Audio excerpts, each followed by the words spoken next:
Bienvenido a la clase de seguridad informática.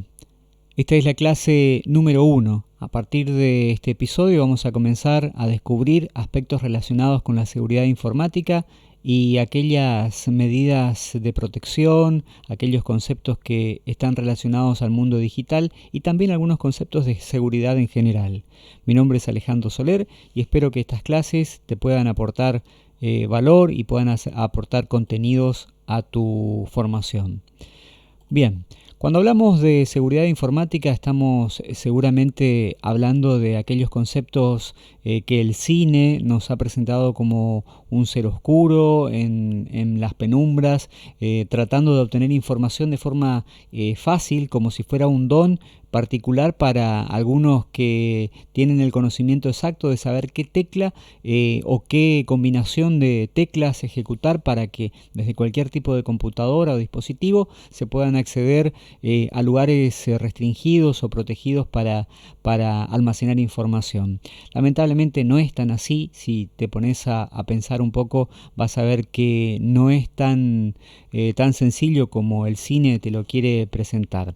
En estas siguientes diapositivas te voy a estar mostrando algunos conceptos relacionados, algunos conceptos teóricos que tienen que ver con esto de la seguridad de la información y la seguridad informática. Veamos. La seguridad de la información y la seguridad informática no necesariamente son cosas similares. Cuando hablamos de seguridad de la información estamos hablando de un conjunto de medidas preventivas que tienen como fin detectar y corregir lo que esté, la información valiosa que allí se presenta. Es decir, conjunto de medidas preventivas que permiten detectar, corregir y que tienen como fin proteger la integridad, la confidencialidad y la disponibilidad de los recursos informáticos. Cuando hablamos de recursos informáticos no solamente estamos hablando de, por ejemplo, un router o de un servidor, sino estamos hablando de todo su conjunto, de los dispositivos físicos como también del bien más preciado de toda empresa que tiene que ver con los datos que allí se alojan. Por un lado tenemos la confidencialidad, la integridad y la disponibilidad, que son los pilares sobre los que se afirma o sobre los que se basa la seguridad informática y la seguridad de la información también.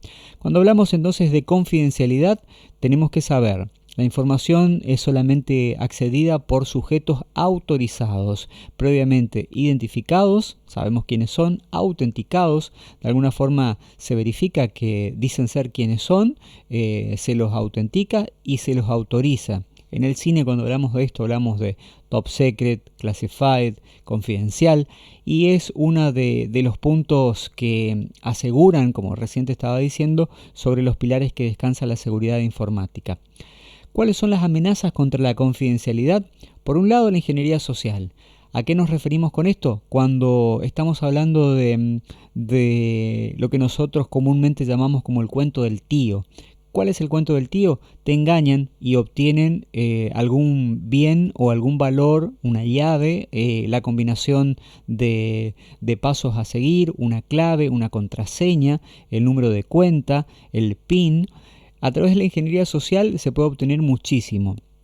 No es para tomar en cuenta y llevarlo a la práctica, pero imagínate que una secretaria está atendiendo un consultorio médico, recibe una llamada del soporte técnico de internet y les piden que le vuelva a confirmar la contraseña para ver si realmente es la que tienen, o bien no podrán acceder a los planes que están previstos para ese cliente.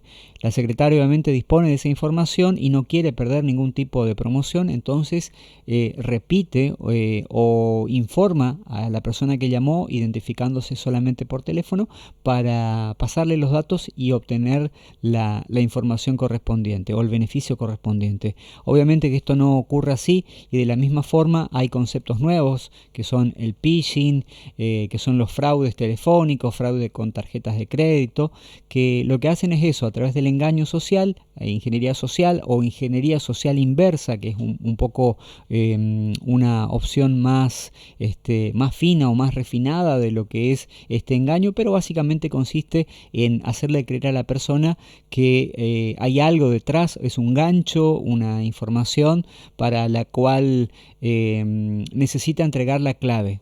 algo que solamente ellos lo saben, es una contraseña, es un password, es algo, y obviamente es falso, y solamente induce a esto, a que la confidencialidad, lo que era privado, lo que era de esa persona, ya deja de serlo. Veamos algo más.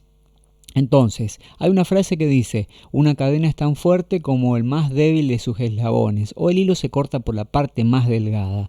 Obviamente la parte más delgada, ya lo vamos a tener en cuenta, es el usuario. Son los usuarios descuidados justamente, y también allí aparece un término que Hollywood nos ha hecho conocer, el de los hackers, de esos ciberdelincuentes.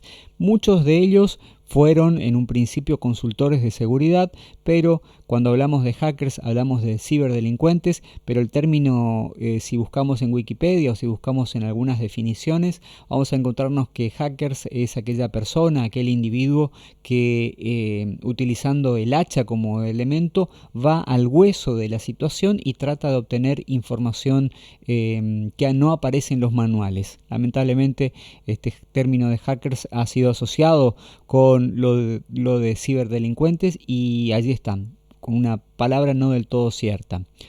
Las descargas peligrosas, estas que se bajan de download, aquellas descargas que se bajan a través de páginas que te ofrecen programas gratuitos, esas descargas amenazan a la confidencialidad porque pueden agregar algún tipo de información, algún tipo de dispositivo que hace que nuestra computadora no ofrezca la seguridad como para que la confidencialidad esté asegurada. Obviamente el trashing, esto viene del inglés, de la palabra en inglés, buscar en la basura. Cuando uno tira información, ya sea resúmenes de tarjetas de crédito, boletas, está tirando también información que puede llegar a servir a un delincuente o a un ciberdelincuente para tratar de acceder a nuestra información, de acceder a nuestras cuentas. Entonces lo aconsejable en estos casos es cuando alguien tira información, ya sea resúmenes de tarjetas, facturas que ya están pagadas, de vieja data, tratar de romper los datos que pueden llegar a ser utilizados por un delincuente.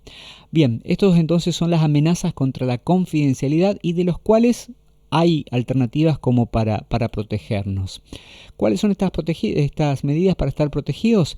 Clasificación de la información, por un lado, mecanismos de control de acceso informático, encriptación o encripción de los datos. Acá vemos una forma fácil reemplazando la letra A con la posición de la vocal, por ejemplo, laboratorio. Sería una representación para encriptar los datos, convertirlos de alguna forma, transformarlos como para que no estén fácilmente identificables. También la capacitación del personal, obviamente es necesario si estamos trabajando en un lugar donde contamos con la ayuda de otras personas, también verificar que esas personas estén mínimamente capacitadas, que no den datos por teléfonos. Esto se puede aplicar en las casas. Si alguien cuenta con otras personas en el hogar, aconsejar a no dar información, si en todo caso volver a comunicarse y hablar con personal a cargo, tratar de no tener la información desordenada, sino clasificar la información como datos sensibles, y algunos mecanismos de control de acceso informático, ya sea una contraseña mínima para el sistema operativo, tener usuarios diferentes, clasificar la información y guardarla en pendrives, en discos extraíbles, encriptar los datos, capacitar al personal, y tenemos también procedimientos de acceso a la información. Obviamente no es lo mismo trabajar en la casa con toda la información disponible para todos los miembros de la casa que trabajar en un laboratorio genético o trabajar en un banco donde las medidas de seguridad van a cambiar. Entonces vimos el primero de los puntos relacionados con la confidencialidad de la información. Veamos ahora aquellos relacionados con la integridad. La definición dice que la información tiene que ser modificada únicamente por los sujetos autorizados. ¿A qué nos referimos con esto?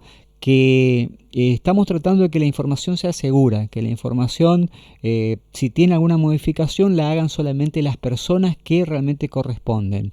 Imagínate si tuvieras la oportunidad de acceder al padrón electoral y modificar las direcciones libremente, sin ningún tipo de verificación, sin ningún tipo de comprobación, que puedas acceder y pones un nuevo domicilio. Esa información obviamente no será íntegra, no va a contar con la transparencia que tiene que ser, y seguramente va a generar problemas. Entonces, otra de las amenazas que estamos viendo contra la integridad es esto, contra la información, contra la seguridad de la información, es la integridad de los datos, la seguridad de la información. ¿Cuáles son las amenazas que pueden presentarse ante la integridad de los datos? Primero, también la ingeniería social, el famoso cuento del tío, que a través de algún servicio técnico acceden a tu computadora, una computadora donde, no sé, por ejemplo, están los datos de los alumnos de un instituto, y una persona del servicio técnico, del cable, de internet, accede a esa computadora, accede a esa información y está modificando los datos de determinada persona o de determinadas personas. No solamente no procede a borrarlos, sino que procede a modificarlos. Es decir, la información íntegra como estaba en un principio ya no seguirá, no contará con esa disposición. Serán modificados y en muchos de los casos no quedan huellas como para que se pueda hacer un seguimiento de la misma. ¿Qué más? La actividad de usuarios no autorizados, lo que te estaba contando sobre técnicos que acceden a una computadora, o chicos que en una escuela, en un colegio, acceden a través de la red Wi-Fi y acceden a las notas, acceden a datos sensibles de la entidad y modifican. Esos usuarios no están autorizados, no deberían estar allí y pueden llegar a modificar la información sin que ésta tenga ningún tipo de control. Otro de los puntos son los virus, programas que se ejecutan en nuestra computadora que obviamente no pretendemos, pero que pasan inadvertidos y que modifican la información sin que nosotros nos demos cuenta. Esto puede ser realmente algo muy peligroso porque por lo general no nos damos cuenta de la modificación de los datos hasta que realmente es tarde o necesitamos y vemos que incluso estos virus son capaces de tener una pseudo inteligencia que permiten cambiar su apariencia, cambiar la fecha de modificación, van a puntos muy concretos que hacen que la información que es modificada realmente sea muy difícil de ser rastreable. Y siguiendo estos casos están los troyanos, que pueden acceder a la computadora sin que nosotros tengamos ningún tipo de advertencia.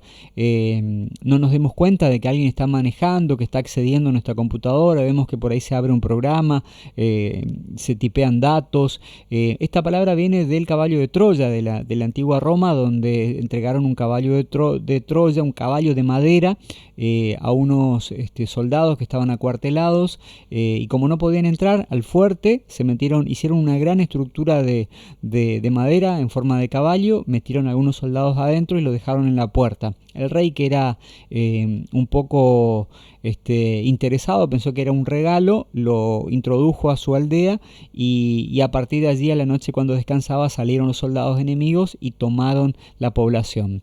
Este concepto de que alguien acceda a tu computadora ofreciéndote algo que realmente no es un regalo lo que vamos a recibir en nuestra computadora. ¿Y qué podría ser? Y podría ser fotos exclusivas, que en realidad son un virus o son troyanos que van a acceder a nuestra computadora. Pueden ser algún tipo de acceso a algún partido codificado, pueden ser contenido exclusivo para adultos, deportivo, que lo único que tenés que hacer es doble clic. El programa se instala, te dará los datos y en realidad no pasa nada. Es como que te puede dar un mensaje de error, pero lo que ocurre por detrás es que el troyano se actúa y empieza a enviar información como para que tu computadora sea manipulada. Obviamente que las falsas alarmas, las falsas alertas también van a perjudicar a nuestra información y van a atentar contra la integridad de la información, porque tantos falsos positivos relacionados con otro cuento, el de del pastorcito mentiroso. Después de tanto dar alertas de que venía el lobo, terminan no creyéndole porque obviamente después de tantos pedidos de auxilio falso, cuando realmente ocurre o cuando realmente es cierto, uno ya no lo tiene en cuenta. Bueno, y por último, los sitios peligrosos. Estos sitios que realmente ofrecen información, son un atentado, sobre todo al utilizar navegadores no preparados, navegadores desactualizados en versiones anteriores, y obviamente sin contar con la seguridad de un buen antivirus activado en nuestra computadora. Así que bueno, esto podría ser un sitio peligroso que atenta contra la integridad de nuestra información. Y estamos hablando no solamente de la información como un elemento, un activo de la organización, sino también hablamos de routers, hablamos de servidores, hablamos de dispositivos que conforman toda la parte de activos de nuestra organización.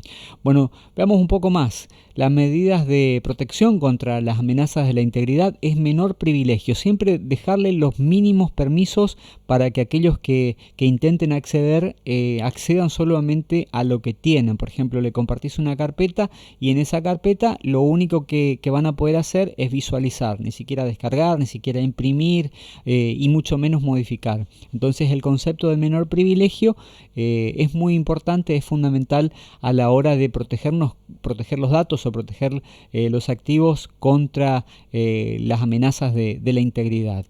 La segregación de funciones, definir a personas que van a encargarse de determinadas tareas, un grupo, en el caso de que estés en una organización grande, lo suficientemente grande, definir personas que van a cargar los datos, personas que van a modificar, personas que van a eliminar, hacer grupos. Entonces, de alguna forma estás definiendo cuáles son los permisos que van a tener. Un menor privilegio por un lado y una segregación de funciones definiendo en cada uno de ellos.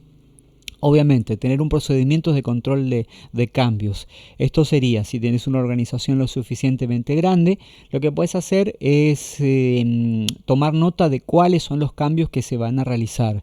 Es decir, realizar algún tipo de procedimientos para registrar cuáles son los cambios, cuáles son las fechas, quiénes son las personas encargadas de realizar esas modificaciones. Entonces se lleva un registro y de alguna forma estamos tomando como una bitácora, haciendo un seguimiento de cuáles son los cambios que se produjeron. Acordate que lo que estamos tratando de hacer es que la información, los datos que tenemos en nuestra empresa, que tenemos en nuestra casa, sean lo menos posible modificables, o si son modificados, a través de procedimientos, saber cuáles son los cambios que se hicieron, cuándo se hicieron los cambios y obviamente quiénes lo hicieron. Otro de los puntos a tener en cuenta a la hora de protegernos contra las amenazas de la integridad es la verificación de la integridad. Hay algunos programas que te permiten hacer un código de verificación de lo que son los datos a nivel de bits, y determinar exactamente cuál es el valor que tiene un archivo en determinado momento. Si ese archivo se modifica, obviamente el código se va a modificar. Si se le agrega un carácter, si se modifica, si se le quita, ese código ya no seguirá siendo el mismo. Entonces la integridad que tenía ese archivo ya no será rota y no va a haber consecuencia o relación con el archivo como estaba anteriormente. El CRC es una verificación que te permite determinar conceptos para determinar cómo estaba el archivo. Es como que si sacara una foto, una imagen y la mantuviera a lo largo del tiempo. Por otro lado, estamos viendo entonces cuáles son las medidas para protegernos. Otra de ellas, como ya te lo dije, es el tema de los antivirus. Si trabajas en Windows, si trabajas en Linux, si tenés un dispositivo como un teléfono celular, un dispositivo móvil, es aconsejable, si la memoria te lo permite, si los recursos te lo permiten, contar con un antivirus. Es decir, un programa que corre en el background, que corre en el fondo, detectando algún tipo de operaciones peligrosas. Lo mismo va a pasar con los firewalls, que son programas como antivirus que detectan entradas o salidas indebidas de nuestro sistema. Los puertos, que son como puertas que tiene nuestra computadora, que tienen los dispositivos, son muchos, más de 64.000 puertos en una computadora, que pueden ser accesibles. Algunos, como el puerto 80 para una página web, u 8080 son los más utilizados, pero hay otros que se pueden cerrar y que no necesariamente tienen que estar abiertos. Estos obviamente nos van a permitir que nuestra información se trate de mantener íntegra a lo largo del tiempo.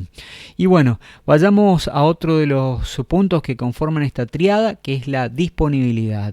Estuvimos viendo la integridad, ahora vemos la disponibilidad. ¿Y en qué consiste la disponibilidad? Es esta característica que intenta asegurar que la información esté accesible en tiempo y forma según se requiera. Vamos a ver un caso. Yo mañana necesito salir temprano a la mañana y quiero saber si hace frío, si va a hacer frío o si no va a hacer frío. ¿Cuál será el pronóstico del tiempo, si va a llover? En el caso de que yo tenga esta información mañana a la tarde, ya no me sirve. O si tengo la información el lunes que viene, tampoco me va a servir. Entonces, la disponibilidad, cuando hablamos de información, es ese punto donde a nosotros nos interesa tener la información en el tiempo y en la forma que vayamos a necesitarlo. Tener un padrón desactualizado o tener un padrón después de que pasen las elecciones va a ser bastante menos útil, menos probable en el caso que yo lo vaya a necesitar.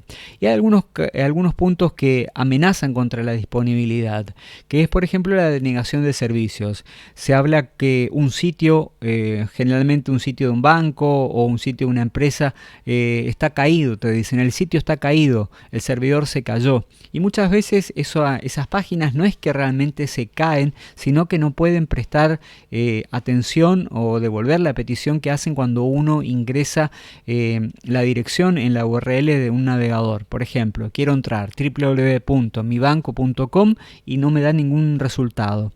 El proceso de conexión a internet en las aplicaciones del tipo clientes-servidores es que cuando ingreso la dirección, esta se transforma a una dirección IP, hace una traslación de letras a números como si fuera único, lo llama a través de internet, hace la petición y del otro lado el servidor devuelve una respuesta. Sí, acá estoy, y ahí le devuelve cuál es la página que está accesible. Esto por lo general se hace a través del puerto 80 o del puerto 8080 cuando es una página del tipo HTTP, y en el caso de ser una página segura, SSL, utilizando certificados SSL o bien conocidos como el HTTPS, que agregan un candadito o algún control de medida encriptando, creando un canal de encriptación desde el navegador del cliente, desde donde se está accediendo, hasta el servidor. Con esto la información viaja encriptada, no viaja en texto plano, y si alguien la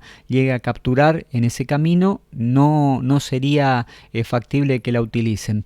¿Qué tiene que ver entonces con la denegación de servicio? Esas computadoras que por ahí fueron infectadas con troyanos tienen la facilidad de la persona que implantó los troyanos en diferentes computadoras, en miles, en cientos, en granjas de troyanos a través de internet, tiene la posibilidad de hacer peticiones al mismo tiempo a un determinado target, a un determinado objetivo. Por ejemplo, a www.mibanco.com. Todas esas computadoras, con un solo comando de una persona que está intentando atacar, apunta contra la página de mi banco, y la página del banco empieza a responder a todos los pedidos de ese sitio. Con lo cual, el servidor del banco cae, entre comillas, no puede seguir respondiendo a las peticiones, con lo cual se produce una denegación de servicio. Denial of Service, DOS es la sigla en inglés, con lo cual la página del banco no se puede acceder. Está caído, no existe. En realidad tiene que ver con eso, con que no puede seguir respondiendo a las peticiones. No es que necesariamente la computadora o el servidor ni cayó al suelo ni está caído. Cuando hablamos de desastres naturales, nosotros que vivimos en esta parte del país, tenemos a los ríos cerca, por ahí se pueden dar desastres que tienen que ver con la inundación, con el crecimiento desmedido de los ríos, con lluvias torrenciales, y la información ya no está disponible. El servidor que estaba alojado en un data center, que estaba en la costa del río, o está con algún tipo de imprevistos que hace que la información está, los datos no fueron modificados, solamente no se pueden acceder por desastres naturales. Las acciones humanas, alguien derrama una taza de café sobre una computadora, sobre una notebook. Estas acciones pueden ser accidentales, puede darse un caso intencionado o malintencionado y la información ya no está disponible. Eso también atenta contra la integridad. Los gusanos que empiezan a ocupar todo el lugar de la computadora, todo el espacio en el disco rígido, para que ésta no tenga disponibilidad para seguir consultando la información. Es otro de los puntos. Y bueno, hasta aquí llegamos con las amenazas contra la disponibilidad. Veamos cuáles son las medidas de protección contra la disponibilidad. Por un lado, la seguridad física, poner llaves a los lugares donde se encuentran los data centers, poner determinados filtros para que la información allí alojada dentro de una computadora, dentro de un data center, no pueda ser accesible por cualquier persona, sino que esté previamente identificado, que sepamos bien quién es, tener un registro de los accesos, registros físicos en cuadernos por ahí, o bien registros en medios digitales como grabaciones y demás. Los mecanismos de tolerancia a fallos, tener dispositivos que trabajen en forma conjunta en RAID de discos, en discos espejo, detectar los fallos o tener algún tipo de control ante los fallos que pueden llegar a presentar los dispositivos, sobre todo cuando hablamos de mecanismos sumamente sensibles, una información de una entidad bancaria, de algún lugar donde se maneja información que no debe ser perdida, que no debe ser extraviada y que debe estar disponible, es algo más que importante. Y hablando de cosas importantes, los planes de contingencia, es decir, qué hacer en el caso de que se corte la luz, en caso de que no se puedan acceder a los datos, siempre debe haber un plan B, un plan de contingencia que me permite salvar la situación. No tengo internet con este proveedor de internet, me conectaré a través del móvil, a través del dispositivo, y también